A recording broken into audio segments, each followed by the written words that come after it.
പ്രസവം നിർത്തൽ ശസ്ത്രക്രിയയ്ക്ക് വിധേയയായ യുവതി മരിച്ചു. ആലപ്പുഴ പഴയവീട് സ്വദേശി ആശയാണ് മരിച്ചത്. ഡോക്ടർമാരുടെ വീഴ്ചയെന്നാണ് ആരോപണം. ആലപ്പുഴ വനിതാ ശിശു ആശുപത്രിയിലാണ് സംഭവം. വിവരങ്ങളുമായി നിഷ ദിലീപ് ചേരുന്നുണ്ട്. നിഷ, ബന്ധുക്കൾ പറയുന്നത് ഇത് ചികിത്സാ പിഴവാണ് എന്നുള്ളതാണ്. എന്താണ് ലഭിക്കുന്ന സൂചനകളും വിവരങ്ങളും? ലക്ഷ്മി, ബന്ധുക്കൾ ആരോപിക്കുന്നത് അത്തരത്തിൽ തന്നെയാണ്. ചികിത്സാ പിഴവാണ്. അതായത് ശസ്ത്രക്രിയക്കിടയിൽ ഡോക്ടർമാർക്കുണ്ടായ ചികിത്സാ പിഴവാണ് ഇത്തരത്തിൽ യുവതിയുടെ മരണത്തിലേക്ക് നയിച്ചതെന്നാണ് ബന്ധുക്കൾ ആരോപിക്കുന്നത്. സ്വകാര്യ ആശുപത്രിയിലെ സ്വകാര്യ മെഡിക്കൽ കോളേജിലെ ഫാർമസിസ്റ്റായ ആശയെ വെള്ളിയാഴ്ച രാവിലെയാണ് പ്രസവ നിർത്തൽ ശസ്ത്രക്രിയയ്ക്കായി ആലപ്പുഴ കടപ്പുറത്തുള്ള വനിതാ ശിശു ആശുപത്രിയിൽ പ്രവേശിപ്പിച്ചത്. രാവിലെ തന്നെ ശസ്ത്രക്രിയ തുടങ്ങി. എന്നാൽ പെട്ടെന്ന് ഈ ശസ്ത്രക്രിയക്കിടയിൽ ആശയ്ക്ക് അസ്വസ്ഥതകൾ അനുഭവപ്പെട്ടു.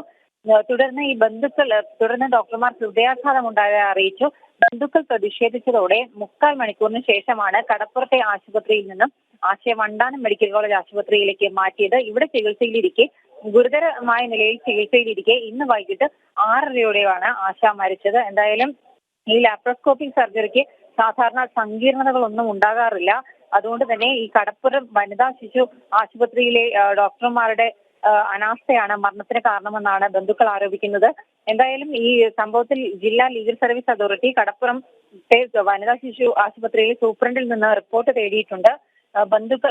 ബന്ധുക്കൾ സൗത്ത് പോലീസിൽ പരാതിയും നൽകിയിട്ടുണ്ട്. ലക്ഷ്മി, ദിലീപാണ് വിവരങ്ങൾ നൽകിയത്.